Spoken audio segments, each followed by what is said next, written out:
All right, so now we are going to make the handle for the sword. Let me get rid of this stuff. So we have our sword and we have our handle. I did update this image because it was wrong before, so I will attach that. And I also updated this. I took that little circle thing off there. Is really all I did. Um, but the side thing, I sometimes when you build something, you think it's different than it is, but whatever. Okay, so we've got our sword blade in our handle now, and we will go from there. So I'm going to hide this. Just start with the blade, just right there. So the first thing we want to do is we're going to look at this and see how can I make this piece, these things, this handle here. Now we can look at it as three separate pieces. Now this looks like a sphere that's cut in half. This looks like a sphere that's been squished, and both of them kind of been squished. And then this is kind of like a cylinder. And technically I could make it that way and that wouldn't be a big problem. I just usually don't do it that way, so I'm not going to show you that way. But if you counted the spherical parts when you made it, you could definitely figure out how many subdivisions the cylinder would have to have. In fact, I could show you top here. That's interesting. Let me see. Left. Yeah, top. Okay. I guess it's the top of this. Okay, so one thing we want to do is we want to come over to standard lighting and make sure shadow and ambient occlusion is off, and use default lighting because we don't have any other lighting, so that's fine. So I'm going to come here, I'm going to look at this is my blade. If you look at it, that's the blade. I'm going to take a sphere, and that's this box, sphere, and drag it out to about where I think it should be, something like that, just guesstimating. I'm going to make that invisible, and then I'm going to look at it this way. If I decided I wanted to do this with a cylinder instead of the way we're going to do it, then I could just do a cylinder and however long that needs to be.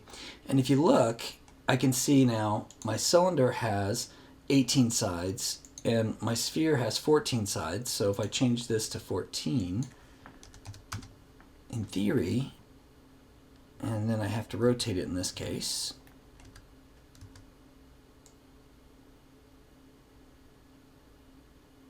let's turn off that snap. In theory, I'm lined up. I just don't do it that way is the reason I'm not going to do it this way. I just wanted to show you that, yeah, you could do it that way, and that's fine too. For me, I like to come out of one thing. And the funny thing is I'm going to come out of one object and still break it into parts when I get to this middle part. But anyway, so let's take this and make this like 80. All right, bigger. I'm going to go to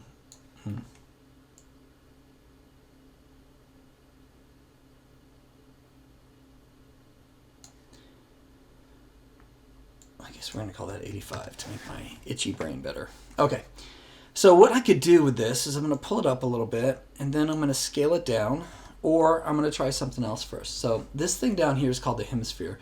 When I scroll this up and down, you'll see that it starts to cut it in half. Now, the biggest problem we have is since we created it from the top, it's going to come from the bottom and do it that way. So we're going to want to rotate this, and we can just rotate it. If we put the A button for shortcut for rotation, you'll see it goes by 5 degree increments, and I can get to 180 perfect. And then I can go down to here, and I'm going to go past that. Now, when I first do this, you see that it's 14 sides, but now obviously there's less than 14 here. If I say chop, I'm sorry, this is the way it's by default. Yours probably looks like this. It means that when you do that, it tries to keep the subdivisions the same, but I'm going to say squash instead. So it keeps these subdivisions all the same, and now I've got a decently round piece. And yeah, so if I look at it from the side, you can see that it needs to be scaled in, so I'm going to just eyeball it in here. And it looks like I'm a little bit off on the center here. And it's probably my boards more than anything. Let me see where this is. The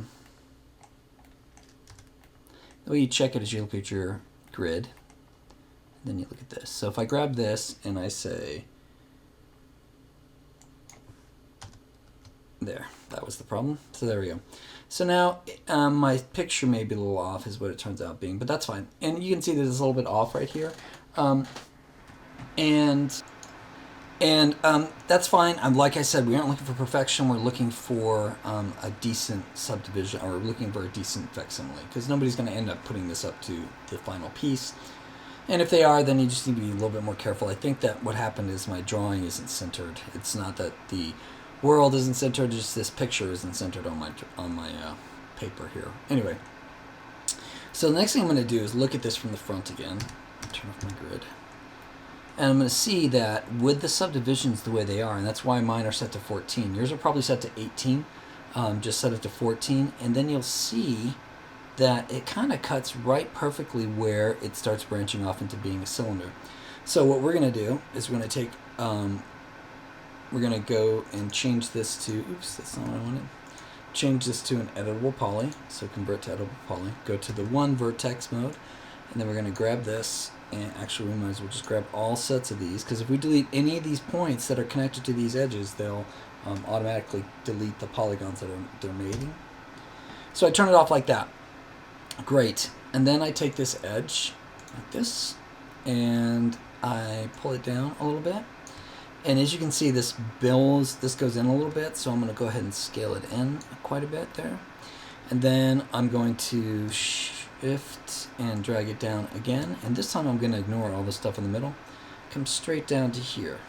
Okay, so now I've got the basic guard and handle set. I just need a pommel. Honestly, for this one, it's the easiest thing to do is just to go back to the top view, create a cylinder again, and doesn't really matter where it is. Go back to front, and you can see that it's left by default because I did hemisphere on hemisphere, so we're going to turn off hemisphere to 0. And there we go, like that. Now the big thing is we want to keep it the same amount of subdivisions here, so we're going to go ahead and say make it a little bit bigger like this. Basically we want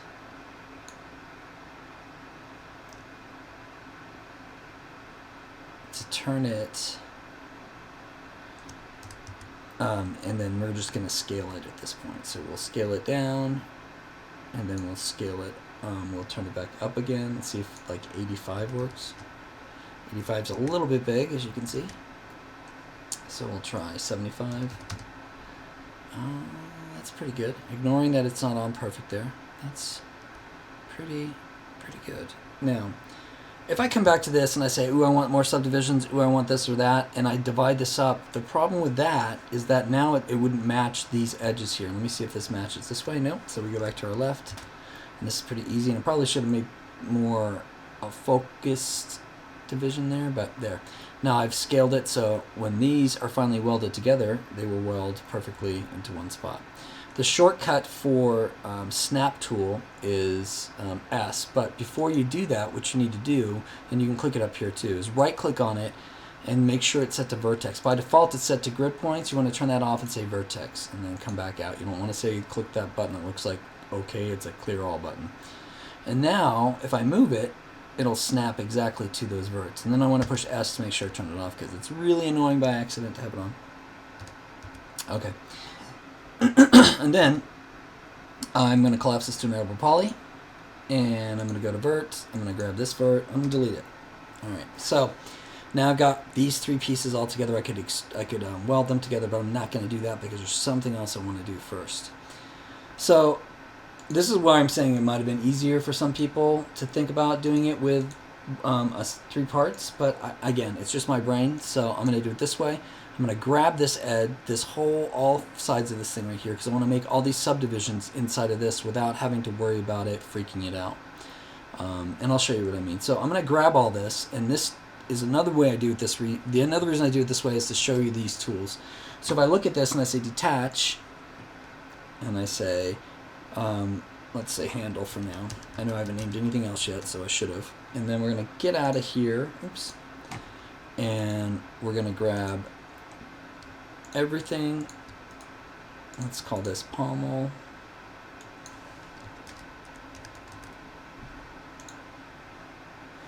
Let's call this guard.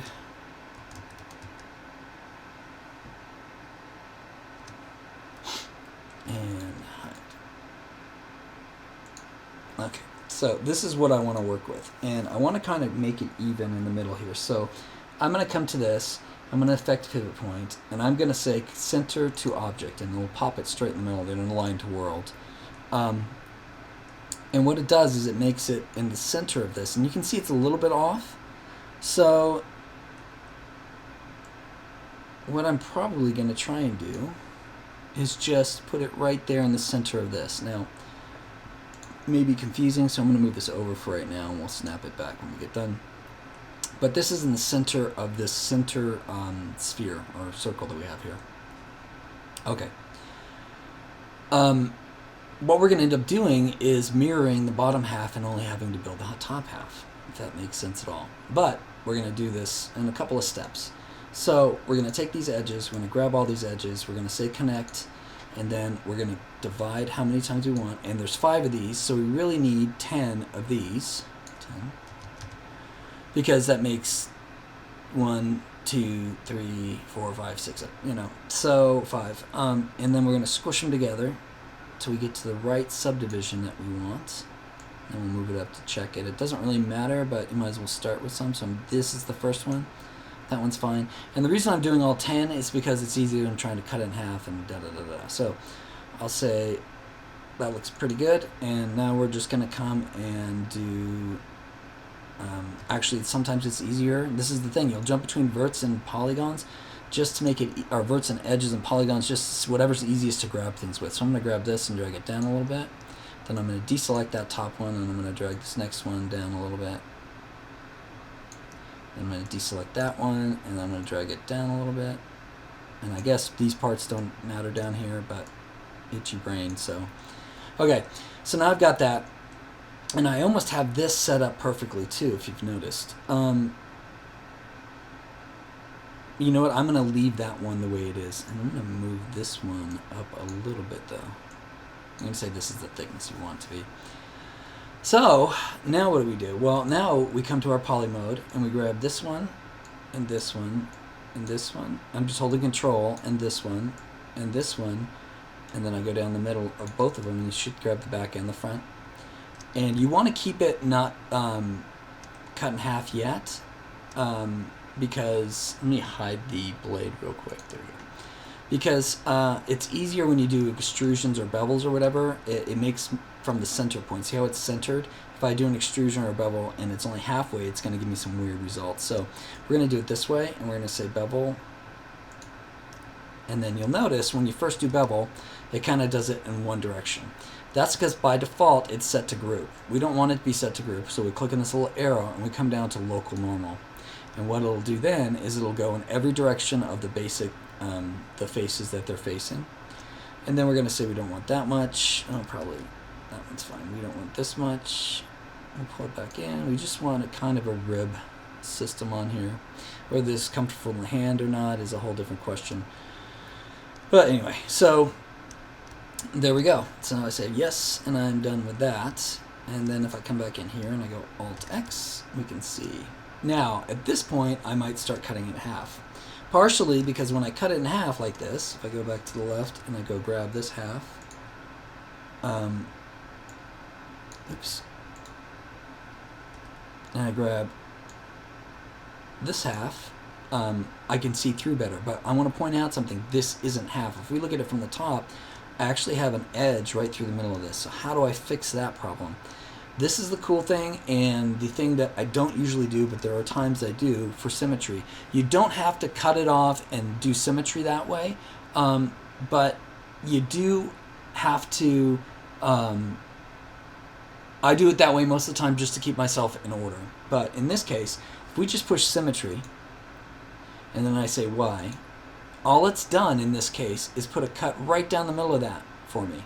Super easy. I could have done it with a a bunch of different ways. And this is just a really quick way, and then I collapse it to editable poly, and now I've got that symmetry there. Now I can grab these two edges real quick while I have it before I cut it in half. And if I go to the top, I can use the scale tool, make sure it's set to this single dot one, which means everything I've selected is the center point of the scaling. And I pull it out just a little bit, just to keep it in that same kind of curve. Okay. Now I can come back to here and delete the half that I want to delete, the back half. So I can go back to the front, and now I can see this quite a bit better. All right. So we're going to build this sphere, this hole, this circle, this circle, this circle, and this circle. So how do we do that? Well, to start with, we know that this circle is a little bit different already because it doesn't have the edges that we have.